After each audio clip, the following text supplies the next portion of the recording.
శ్రీ గురుభ్యో నమః. మద్గురుదేవులు చిన్నరామచంద్రయార్ల వారి పాద పద్మములకు నమస్కరించుకుంటూ, శ్రీ సత్యానంద సత్యమయ్యార్ల వారికి నమస్కరించుకొని, శ్రీమద్ భాగవత కృష్ణదేశకేంద్రుల వారు రచింపబడిన శక్తిద్వయ నిరాశకంబైన శుద్ధ నిర్గుణతత్వ కందార్థ దరువుల నుండి 9వ అధ్యాయము గురుమంత్ర ప్రతాపం నుండి 17వ కందార్థము క్రమ సంఖ్య 177. పరిపూర్ణ మెరుకలివి అని ఎరుగని బయలందులేని ఎరుక తనకు తా అరుదెంచిట గురు శిష్యుల తెరగున మాట్లాడి రెంట్ని తెలిసి తాజెనును. ఆపై మాట పలికేదేదికను అరమారాలేకనే నెరిగించినట్టి గురుబోధ పాత్రుల నెరుగక తెలిపేవు తెలిసి తాజెనును. ఆపై మాట పలికేదేదికను.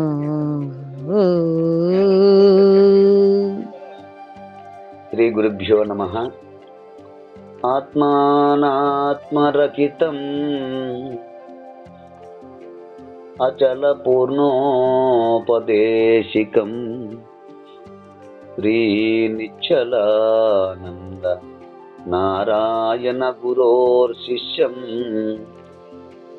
శ్రీశైల వంశాంబుధిరేవ జాతం శ్రీ పరమానంద శంకరేంద్రం గురుం భజామి.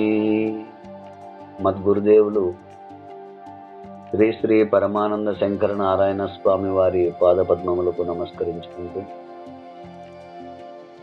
శ్రీమద్ భాగవత కృష్ణదేశికేంద్ర ప్రభువులచే విరచితంబైన శక్తిద్వయ నిరాశకంబైన శుద్ధ నిర్గుణ తత్వ కందార్థ దరువులు 9వ అధ్యాయము గురుమంత్ర ప్రతాపము నుండి ఈరోజు మనము 17వ కందార్థాన్ని విచారించుకుంటాం. అంటే క్రమ సంఖ్య 177. క్రిందటి కందార్థములో పరిపూర్ణ స్థితిని పొందిన వారు తన స్థితి గాని ఇతరమును గాని గుర్తించలేరు. అయితే ఇట్టి ఎరుగని స్థితి ఎరుకలో ఉన్న వారికి కూడా కొన్ని స్థితులలో కలుగును. ఎట్లంటే అది కోమా స్థితి, గాఢ నిద్ర, మూర్ఛ, మరణము, సమాధి అనే అవస్థలు ఎరుక ఉండంగానే కలిగే అవస్థలు.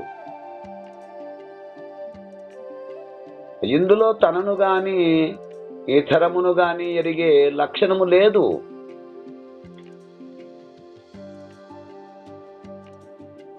ఆయనను ఎరుక ఉన్నవారే, ఆయనను ఎరుక ఉన్నవారే.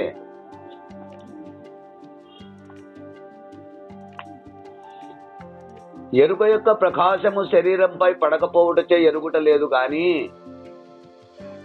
కనుక ఎరుక ఉండియు ఎరుగుట లేదు. అందుచే మీరు పునరావృత్తి పొందువారే, అంటే రాకడా పోకడా గలుగువారే.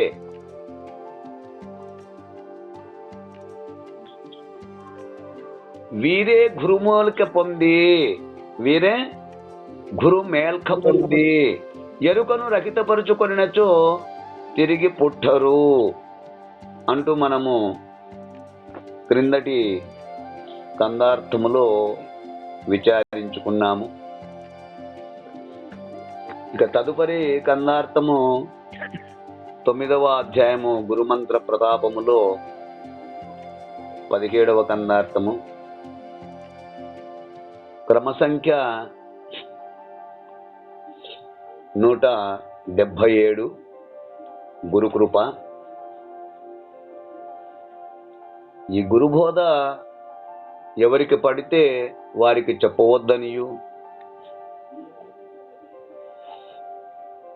అర్హులైన వారికి మాత్రమే తెలియచేయమనియు శ్రీ కృష్ణదేశికేంద్రుల వారు గురువు ఆజ్ఞగా గుర్తించమని తెలియచేయుచున్నారు. పరిపూర్ణ మెరుకలివి అని ఎరుగని భయలందు లేని ఎరుక తనకుదా నరుదెంచిట గురు శిష్యుల తెరుగున మాట్లాడి రెంట్ని తెలసేత జనును ఆపై మాట పలికేదేదికను అరమరలేక నేనెరిగించినట్టి ఈ గురుబోధ పాత్రులనెరుగాక తెలిపేవు తెలసేత జనును ఆపై మాట పలికేదేదికను.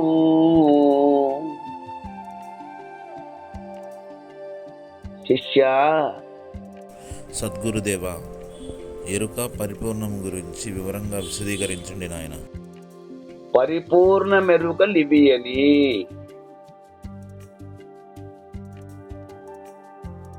అంటే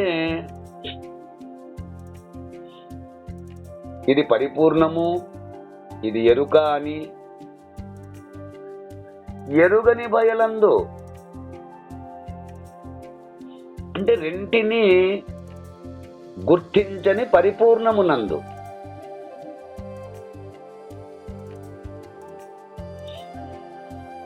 రెంటిని గుర్తించని పరిపూర్ణమునందు అంటే పరిపూర్ణమనగా ఏదో, ఎరుకనగా ఏదో, ఎంత మాత్రము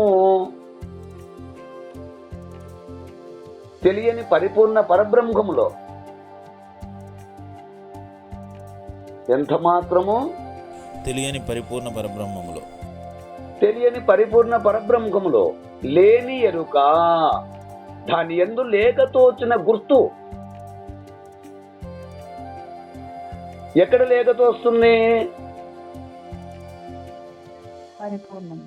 పరిపూర్ణ పరబ్రహ్మములో.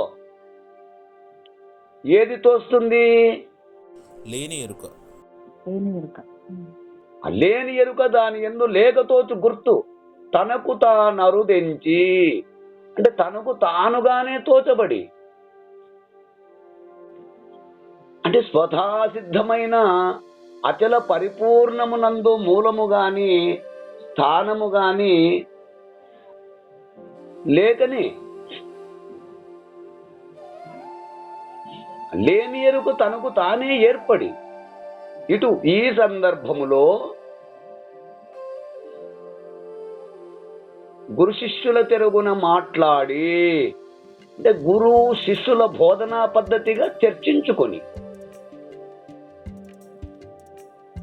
నువ్వు శిష్యుడవనియు నేను గురువుననియు గురు శిష్యుల తెరుగున మాట్లాడి అంటే గురువు శిష్యుల బోధనా పద్ధతిగా చర్చించుకొని, అంటే ఇప్పుడు ఇక్కడ ఆ ఎరుక గురు శిష్యుల రూపముగా అంటే ప్రబోధచే ప్రకాశింపబడి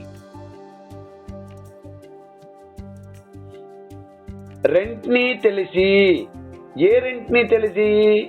పరిపూర్ణమును ఎరుకను. రెంట్ని తెలిసి, ఏ రెంటిని తెలిసి? ఎరుక పరిపూర్ణమును. పరిపూర్ణము ఎరుకలను వస్తు నిశ్చయపూర్వకముగా గుర్తించి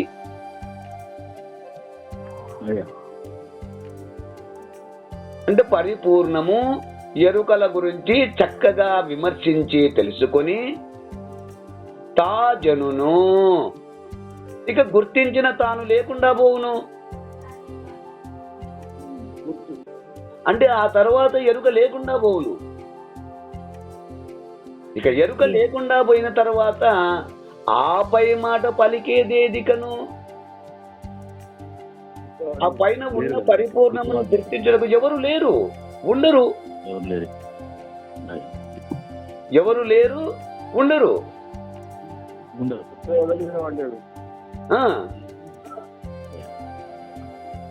అంటే ఆ తరువాత తెలియపరచువారు గాని తెలుసుకునేవారు గాని, తెలియపరిచేవారెవరు? గురువు. తెలుసుకునేవారెవరు? శిష్యుడు. ఆ తెలియపరిచేవారు గాని తెలుసుకునేవారు కానీ ఏది? పలికేది లేదు కదా. అవునండి. కానీ శిష్య, అరమర లేక ఎట్టి అనుమానము లేక నేనెరిగించినట్టి ఈ గురు బోధను, అంటే ప్రబోధించిన పరిపూర్ణ బోధను పాత్రుల నెరుగాక. ఇక్కడ పాత్రుల నెరుగాక అనగానేంటి అంటే యోగ్యత గల వారికి కాక తెలిపేవు, చెప్పవద్దు, అపాత్రులకు చెప్పకూడదు. ఇది అట్లు ఎవరు యోగ్యులు కారు అని అపాత్రులైనటువంటి వారికి ఇది చెప్తే చిల్ల పెంకుల్లా అయిపోతుంది. కాబట్టి యోగ్యత గల వారికి మాత్రం అటు పాత్రను ఎరిగి కదా చెప్పమంటున్నాడు. అవునండి. పాత్రుల నెరుగాక యోగ్యత గల వారికి కాక తెలిపేవు, చెప్పవద్దు సుమా.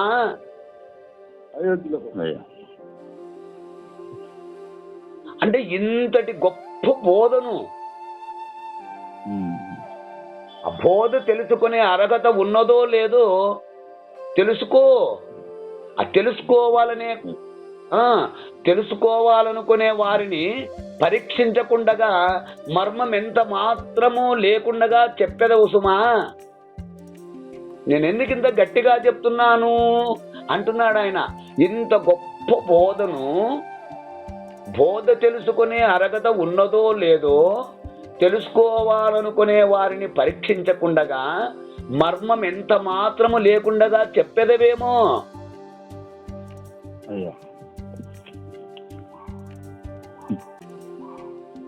ఎందుకు అంటే అలా అనర్హులకు తెలియజేసినచో బోధ యొక్క మర్మధర్మములు గుర్తించలేక విడిచి వెళ్ళిపోవుదురు. ఆ తర్వాత ఏమి చేయగలవు?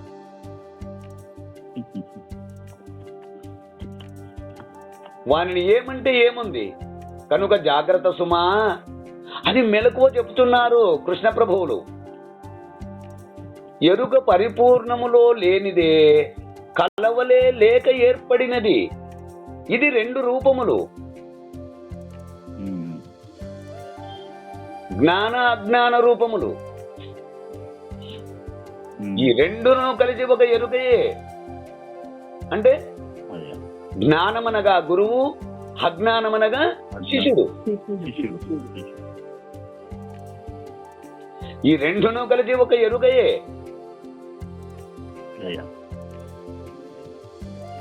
జ్ఞానమనగా గురువు, అజ్ఞానమనగా శిష్యుడు.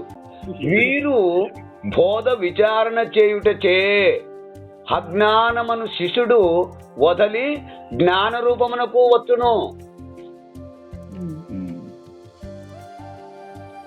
ఆ బోధ విచారణ చేయుటచే కదా అజ్ఞానము శిష్యుడు వదలి జ్ఞాన రూపమునకు వచ్చును. ఆ తరువాత పరిపూర్ణమనే మేల్క గురు మేల్క పొందినచో పూర్తిగా ఎరుక లేకుండా పోవును.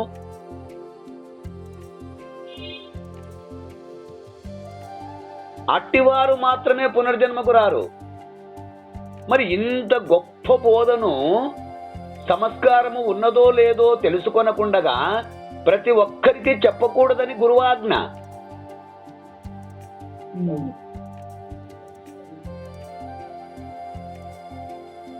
శిష్యులు ఈ గ్రంథమును చదివి సంతోషించినట్లుగా చెడు బుద్ధి గలవారు విని సంతోషించలేరు కదా.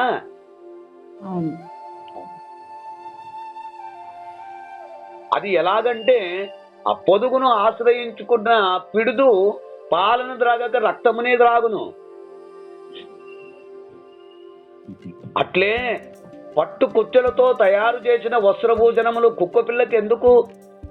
ఖరీదైన ముత్యాల పట్టెల పతకములతో కూడిన హారము కోతి పిల్లకెందుకు?